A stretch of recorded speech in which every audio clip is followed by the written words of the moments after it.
మనకి డిస్టర్బెన్స్ లేకుండా phone switch off చేసేసా. ఈ రోజు నేను ముద్దులతో ముంచెత్తేదాకా వదిలే ప్రసక్తే లేదు చిట్టి.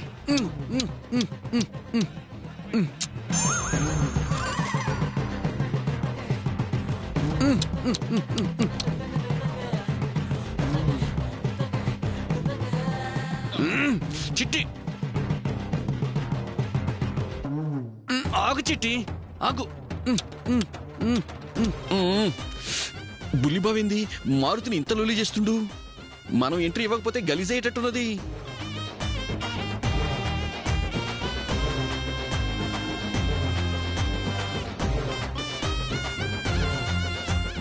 చిట్టి నీ నడువేంటి ఇప్పటికిప్పుడు ఇంత పెరిగిపోయింది?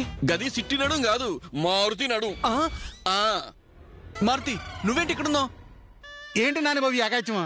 కొంచెం ఉంటే కొంపలు మునిగిపోయి. నువ్వు సైలెంట్ గా సావకపోతే నోరేసుకొని చెప్పొచ్చుగా. నా నోరు నొక్కేసి ఎక్కడ చెప్పనిచ్చారండి? చే మీతో సత్య సావచ్చు పడింది నాన్నబాబు. ఏంది మళ్ళీ ఆరేస్తున్నావా? అమ్మో తర్వాత వచ్చి ఆరేస్తానండి.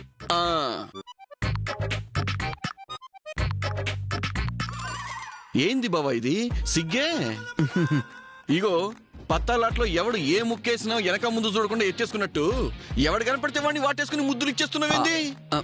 జనత కళ్ళివే బావా, లేకపోతే గబ్బైపోతుంది.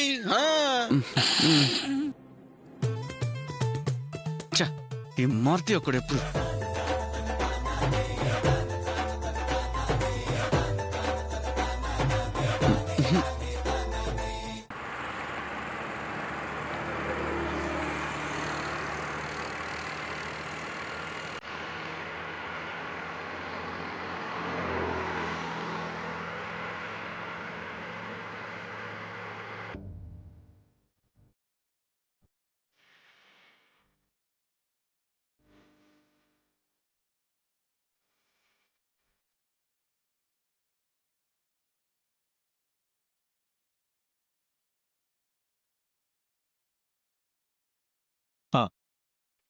ఓకేనండి. రామరాజు గారు, రామరాజు గారు, నేను మీకు మళ్ళీ ఫోన్ చేస్తాను.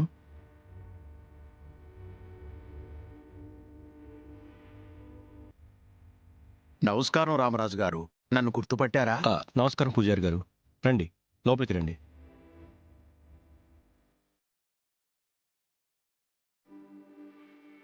రండి పూజారి గారు, కూర్చోండి. కూర్చోమ్మా. పర్వాలేదండి. ఎలా ఉన్నారు పూజారి గారు? బావున్నాను అని చెప్పడం అబద్ధం అవుతుంది రామరాజు గారు. నా భక్తిలో లోపం ఉందో, చేసిన పూజలో లోపం ఉందో తెలీదు, కానీ ఆ శ్రీరామచంద్రుడు నన్ను కరుణించలేదండి. కష్టాలతోనే సహజీవనం చేస్తున్నాను.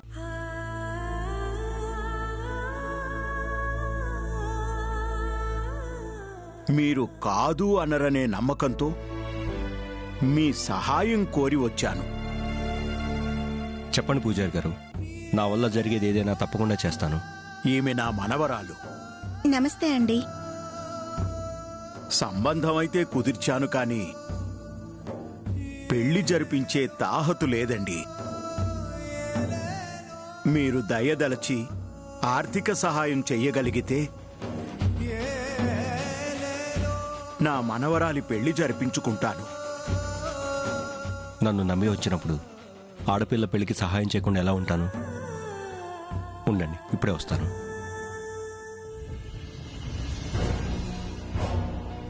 మనకే గతి లేక చూస్తుంటే వీళ్ళు సహాయం అడగడం బాగుంది, బావుగారు చేస్తాను అనడం బాగుంది. ఇప్పుడే విషయం దాక్షాయణికి చెప్పాలి.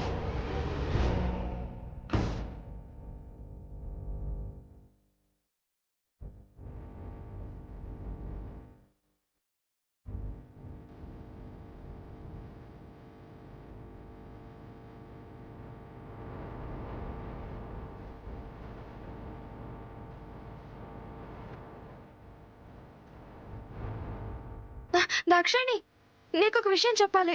ఏంటది? మనవరాలి పెళ్లికి డబ్బులు సహాయం చేయమని ఒక పూజారి గారు బావగారిని డబ్బులు అడగడానికి వచ్చారు. మా పరిస్థితే బాలేదు, క్షమించమని తిప్పి పంపుంటారు, అంతే కదా? అయ్యో అదేం కాదు, సహాయం చేస్తాను ఉండమని చెప్పి గదిలోకి వెళ్లారు. మనకే దిక్కులేదు, ఇంట్లో ఉన్న కొంచెం కూడా ఊడ్చేస్తారా? పద చూద్దాం. పద.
బావగారు, ఏం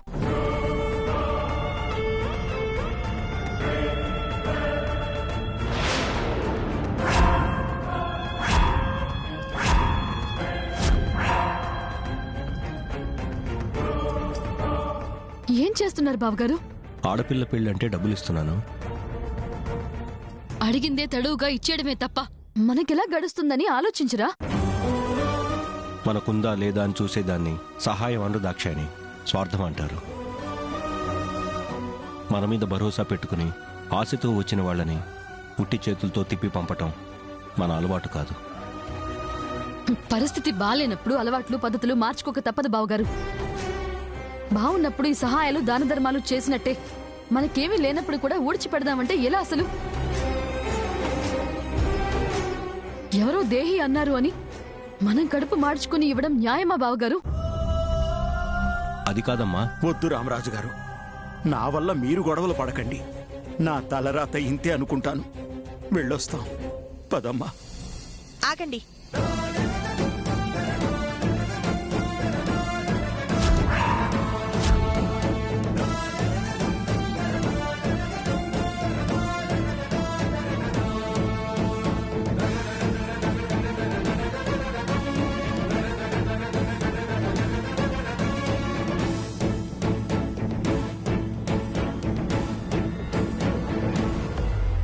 మీరెంతమందికి మీ చేతుల మీదుగా పెళ్లిళ్లు చేసుంటారు, పూజలు చేసి ఆశీర్వాదాలు అందించుంటారు.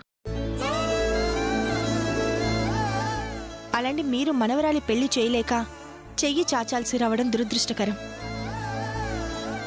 సహాయం కోసం మీరు ఇంటి గడప తొక్కితే ఖాళీ చేతులతో వెనక్కి వెళ్ళకూడదు.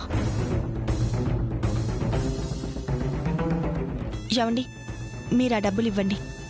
నువ్వు కూడా ఏంటక్కా మంచి చెడు చూసుకోకుండా దానాలు చేయమంటా? మనమేమీ అపాత్ర దానం చేయడం లేదు దాక్షాయిని. ఆడపిల్ల పెళ్లి కోసం డబ్బులు ఇస్తున్నాం. కన్యాదానానికి సహాయపడితే పుణ్యం వస్తుంది. ఆ పుణ్యం మనకెప్పుడైనా కష్టం వచ్చినప్పుడు గండం గట్టెక్కించడానికి దోహదపడుతుంది. అక్కా, ఇక నువ్వేం మాట్లాడుకు దాక్షాయిని.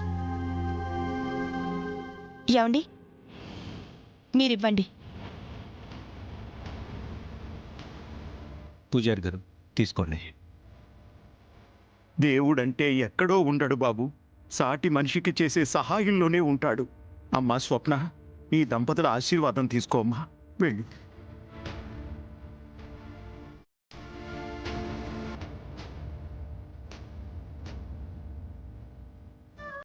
అత్తయ్య గారి ఇంట్లో చక్కగా కాపురం చేసి మీ తాతయ్య గారి పేరు నిలబెట్టాలి, సరేనా?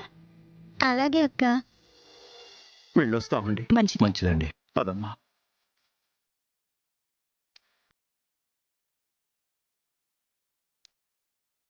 మీరు చేసిన పని నాకేం నచ్చలేదక్కా. నీ పద్ధతి కూడా నాకు నచ్చలేదు దాక్షాయిని. పెద్దవాళ్ళు ఏది చేసినా ఆలోచించే చేస్తారు, మంచి పనే చేస్తారు. దానికి నువ్వు ఇలా అడ్డుపడటం భావ్యం కాదు. సహాయాలు చేస్తే మనం రోడ్డు మీద పడతాం అనే నీ భ్రమని మనసులోంచి తొలగించు. అంతా బావుంటుంది.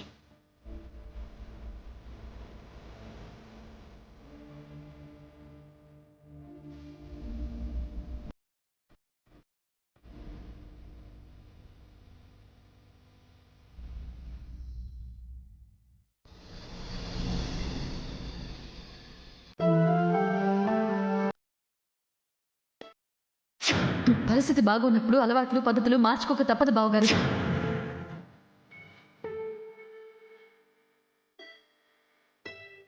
ఎవరో దేహి అన్నారు అని మనం గడప మార్చుకుని ఇవ్వడం న్యాయమా బావగారు?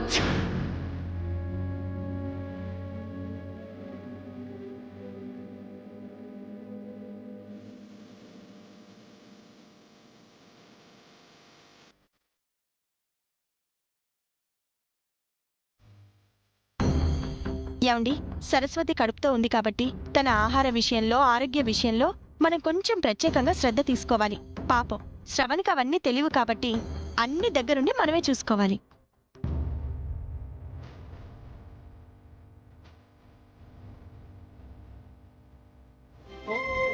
మాట్లాడరేంటండి? అలా ఉన్నారేంటండి? నేనేమో తప్పు చేస్తున్నాను సీత? వెనక ముందు ఆలోచించకుండా, ఈ ఇంటి పరిస్థితులు పట్టించుకోకుండా సహాయాలు చేస్తూ నేనేమో తప్పు చేస్తున్నానా? ఇందాక దాక్షాయిని అన్న మాటలు ఇంకా మనసులో పెట్టుకున్నారా? తన మనసు మంచిదే కానీ మాటే కొంచెం కఠినంగా ఉంటుందండి. దాని గురించి మీరేం పట్టించుకోకండి. ఆ కఠినత్వం వెనుక వాస్తవం ఉందేమో కదా సీత. మన కంచాన్ని ఖాళీగా పెట్టుకుని ఎదుటివాడి కంచాన్ని నింపాలి అనుకుంటే మనల్ని నమ్ముకున్న వాళ్ళకి కోపం రావటంలో తప్పులేదు కదా సీత. అసలు మీరు చేసింది తప్పే కాదండి. ఒక ఆడపిల్ల పెళ్లికి ఉన్నంతలో సహాయం చేశారు. అయినా రామరాజు గారి ఇంటి గడప తొక్కితే తమ కష్టం తీరుతుందన్న నమ్మకంతో వచ్చిన వాళ్ళని ఖాళీ చేతులతో ఎలా పంపిస్తామండి? సహాయం చేయడానికి డబ్బుంటే సరిపోదండి, పెద్ద మనసుండాలి. ఎదుటి వాళ్ళ కష్టానికి కరిగిపోయే గుణం ఉండాలి. ఆ గొప్ప లక్షణాలు మీలో ఉన్నాయి కాబట్టే జనం ఆశతో మీ దగ్గరికే వస్తారండి.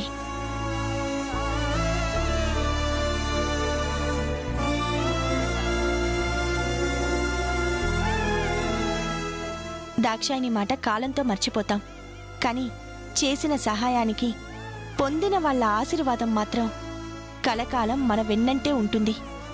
మనకు అదే ముఖ్యం. మీరు బాధపడకండి.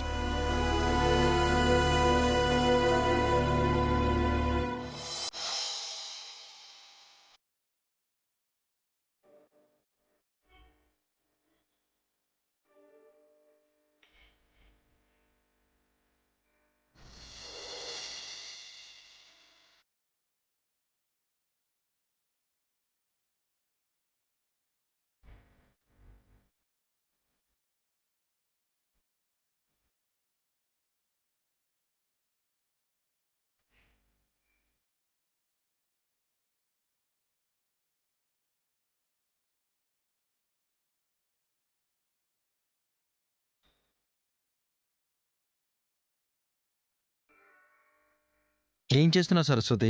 ఇందులో పిల్లల ఫోటోలు చూస్తున్నాను శ్రవణ్. ఇదిగో ఈ బాబు చూడు ఎంత ముద్దస్తున్నాడో. ఇదిగో ఈ పాప చూడు ఎంత క్యూట్ గా ఉంది. భలే ఉన్నారు సరస్వతి. చూడు, మనకి పుట్టబోయే బిడ్డ కూడా ఇంతకన్నా అందంగా ఎర్రగా పుట్టాలని కుంకుమ పువ్వు తెచ్చాను, తీసుకో.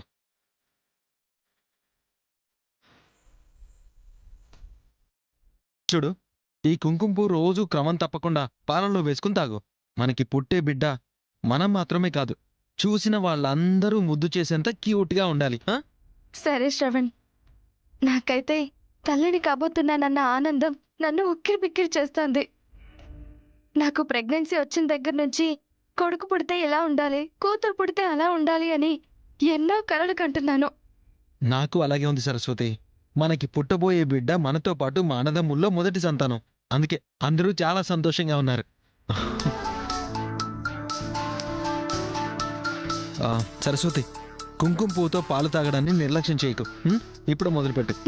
సరే. హలో,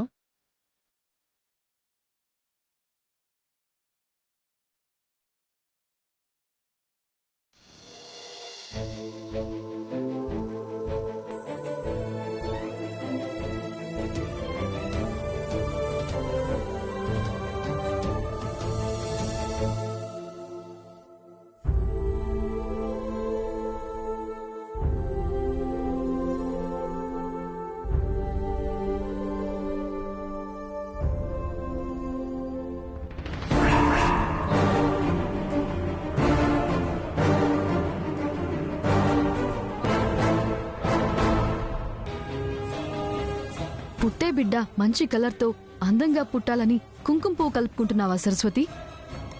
అవును. ఉన్నదంతా ఊడ్చుకుపోయి మన బతుక్కే దిక్కులేదు కాని ఇక పుట్టబోయే బిడ్డని ఎలా పోషిద్దాం అనుకుంటున్నావు సరస్వతి?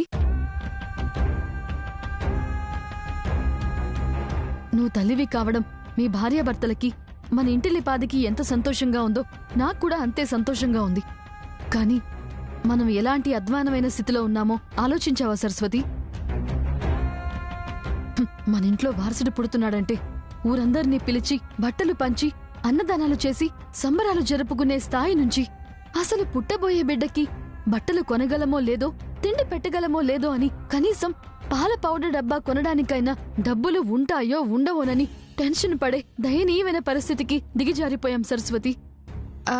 అయితే ఇప్పుడేమంటావు దాక్షాయిని? పిల్లల విషయంలో నువ్వు తొందరపడ్డావేమోననిపిస్తోంది సరస్వతి. ఇవన్నీ ఆలోచించే నేనప్పుడే పిల్లలు కావాలనుకోవడం లేదు. ఎందుకంటే మన ఇల్లు కూడా పోతే అందరం చెట్టు నీడకి చేరాల్సి వస్తుందేమో. అదే జరిగితే దర్జాగా పెరగాల్సిన చంటి బిడ్డ హీనంగా లేనివాళ్లా పెరగాల్సి వస్తుంది. ఆకలికి ఏడ్చే పరిస్థితి దాపరిస్తుంది.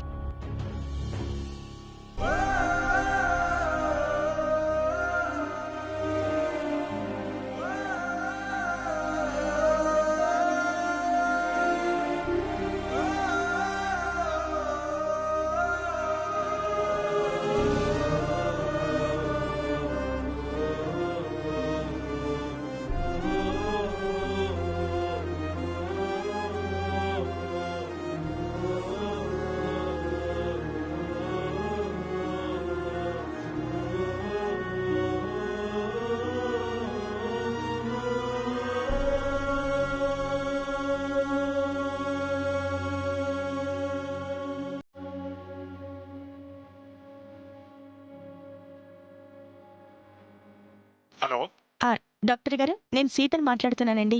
చెప్పండి సీత గారు.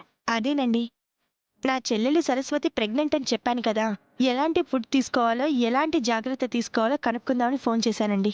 బాగా ప్రోటీన్ ఫుడ్ తీసుకోవాలండి. పాలు రెగ్యులర్ గా తాగాలి. ఆకుకూరలు, క్యారెట్ లాంటివి ఎక్కువగా తినాలి. బరువులు లాంటివి ఎక్కువ మోయకూడదండి. క్రమం తప్పకుండా వాకింగ్ చేయాలి. అలాగే.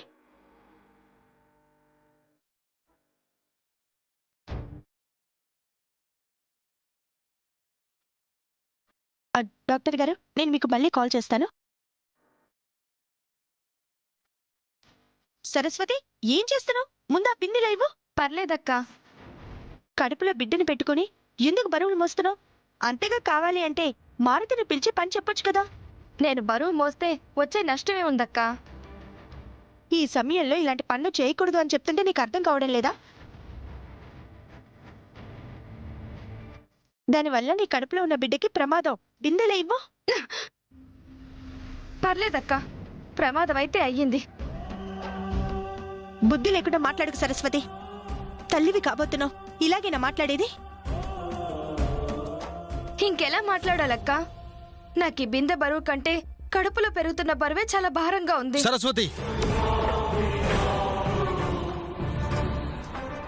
అసలేమైంది నీకు? అమ్మవి కావాలని ఎంతో ఆరాటపడ్డావు. తీరా ఆ అదృష్టం దొరికింది అనుకుంటే అసలు కనడమే ఇష్టం లేనట్టు అలా మాట్లాడతావేంటి? ముందా బిందెటివ్వు. నిజంగానే తల్లిని కావాలనే తపన పడ్డాను శ్రవణ్. అదెప్పుడంటే మనకు ఆస్తుండి మనం అన్ని విధాలుగా బాగున్నప్పుడు. అంతెందుకు, నిన్న నాకు ప్రెగ్నెన్సీ వచ్చిందని కన్ఫర్మ్ చేసినప్పుడు కూడా పులకరించిపోయాను. కానీ తర్వాత ఆలోచించాను. కానీ ఏం చేయను శ్రవణ్, మన బిడ్డని దరిద్రంలో పెంచాలా? మన పరిస్థితులు తెలిసి తెలిసి మనకు పుట్టబోయే వాళ్ళ జీవితాన్ని కూడా నరకంలోకి నెట్టాలా? దానికన్నా బిడ్డని కనకపోవడమే మంచిది కదా. సరస్వతి,